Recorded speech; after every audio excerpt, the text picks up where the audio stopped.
And here is my watch, just charging up for tomorrow. Okay, here is my sports bra I'm gonna wear today. Socks. I'm gonna wear fleece just because it's cold. And then I'm gonna wear these warm-up pants, gloves, and then my tri-suit.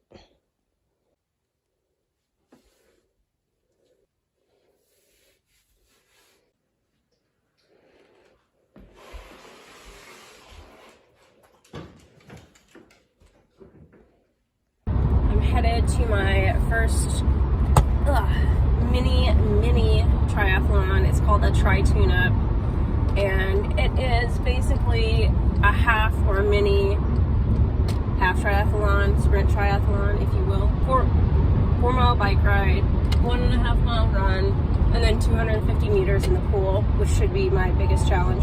Because I just finished up my swimming lessons for the more like Olympic style swimming, or it's the freestyle swimming. I just don't have very much endurance with swimming long distance. It is 7:15 right now. I'm heading to Manassas. The sun is just rising and it's burning my eyes. Manassas is about 40 minutes away. I have to pick up my race packet and get staged. It's now 40 degrees Fahrenheit. It was 38, so it's about 5 degrees Celsius, I think. It's pretty cold. It's just above freezing. So I'm wearing my fleece. I brought my puffy coat, down coat. Yeah, should be fun to run in cold weather like this. I did run in cold weather, in freezing weather in the Army, and some people run in shorts. I never did that. I would always try to wear like the long sleeve jackets and pants and stuff if I could, and that's what I'm gonna do today. They do have the swim last, which is really weird. It's kind of concerning because I'm a really slow swimmer, and I would like to be, you can choose in most races where you are in the swim lineup, so I want to be at the very back, at the very end. And you have to snake your way across the pool, which my swim instructor helped me. Oh dear, there's a dead animal in the middle of the road.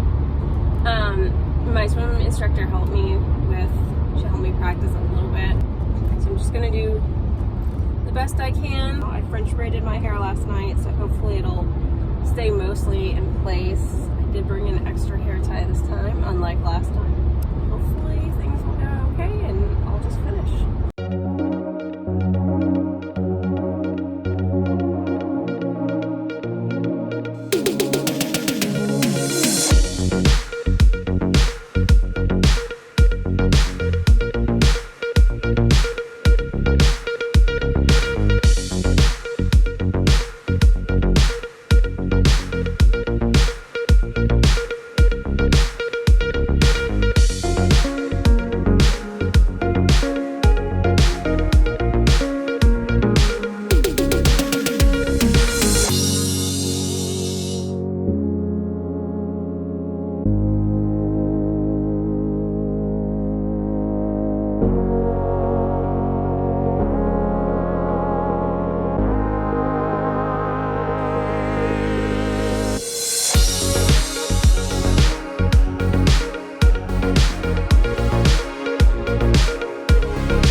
Properly on my phone because it went on to an accidental journey into the pool with me because I was an idiot and left my phone in my back pocket of my tri-suit during the entire race.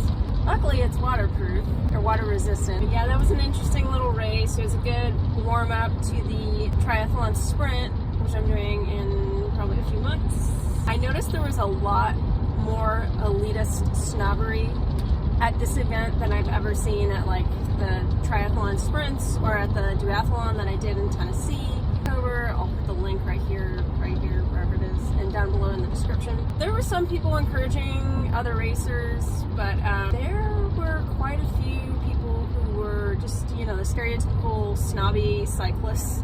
Like there was a guy, we were standing in line, or I was standing in line with a bunch of other people waiting to get our little, like, it's an ankle bracelet. It's like a tracking, it's like the ones that cops use on people on probation. And this guy guy just like cut in front of us.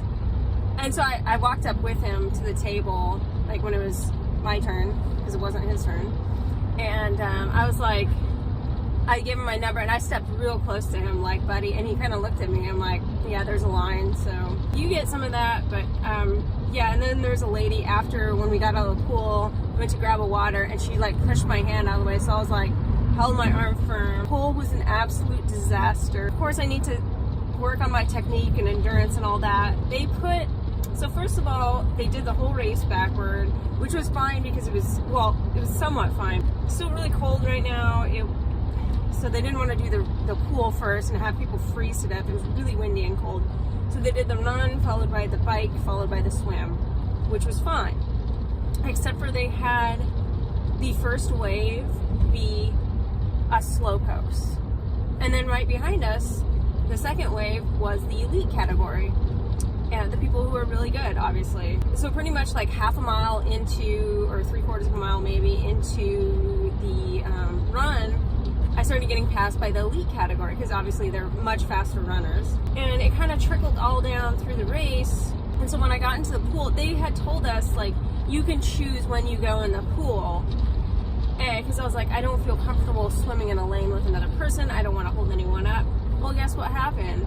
I get into the pool and there's just like boom, boom, boom, like you have to go. And I'm like, I'm not like comfortable with this. So I'm trying to swim. I got bumped into, at one point, 4 of us were sharing a lane. And I was like, I guess I'll get over on the right.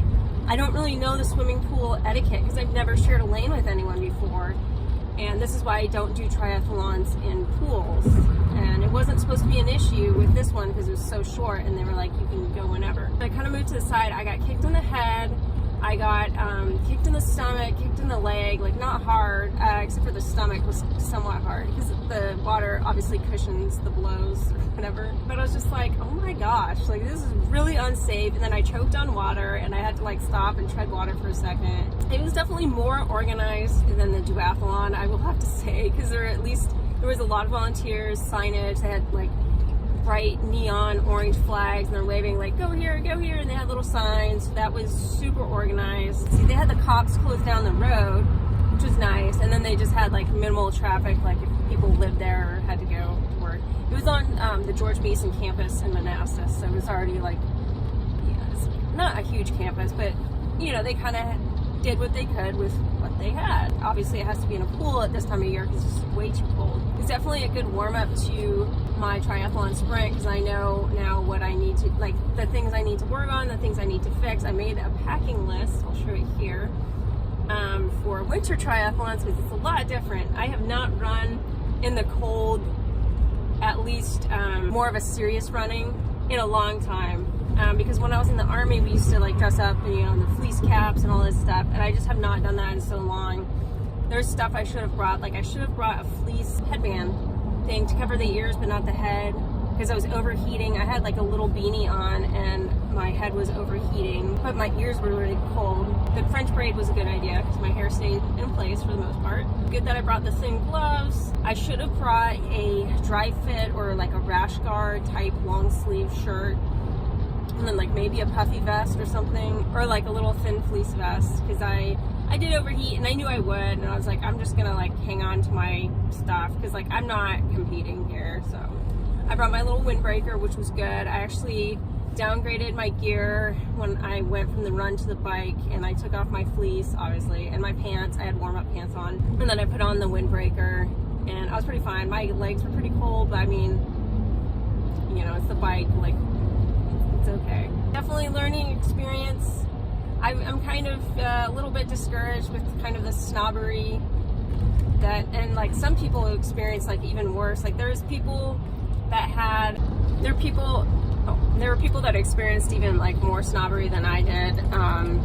Like there were people who had bikes that were like the beach cruiser bikes or whatever, you know, like the 1950s style. You know, that's all they had. And some people had the hybrid bikes, so it's not a road bike, but it's not a mountain bike. It's just like the regular old bike with the flat handlebars. You know, good for them. They were trying it out. There's also a kid, because they allowed children to compete. There was this kid, he had to have been like maybe between 8 and 10 at the oldest. He did so good. I thought it was a really short woman on a bike at first, because I was like, man, that bike is way too big for that lady. And I get closer, or like he was coming from the opposite direction, and like I think he beat me in everything, but I don't know. He was doing really good. He was just like this little speck on a bike, you know, just like, so that's pretty cool. They do have kids triathlons, which is interesting. You know, I need to work on everything, every category. I definitely need to run more and bike more. I've really been neglecting, holy crap, freaking drivers of Northern Virginia. I've really been neglecting that. To work on my swimming, holy crap, do not come into my lane. And of course the endurance swimming. I was kind of like half of the swim, I was kind of like losing my form and everything, which my swim instructor would not be too proud of, but I was like, also like, I started panicking when I got kicked in the head and I like choked on water. I can't remember which time I choked on water, but it was one of the times where I got kicked, and I was just like, this chick was like trying to part the Red Sea too. She was like, first of all, her was like in the middle of the lane. I was trying to get over to, I was on the side, and she was just like, I'm coming through. Like, she was probably on the swim team. She was pretty good. Go away. It's a good little practice. Thank you to the 5 people that are gonna watch this. See you next time.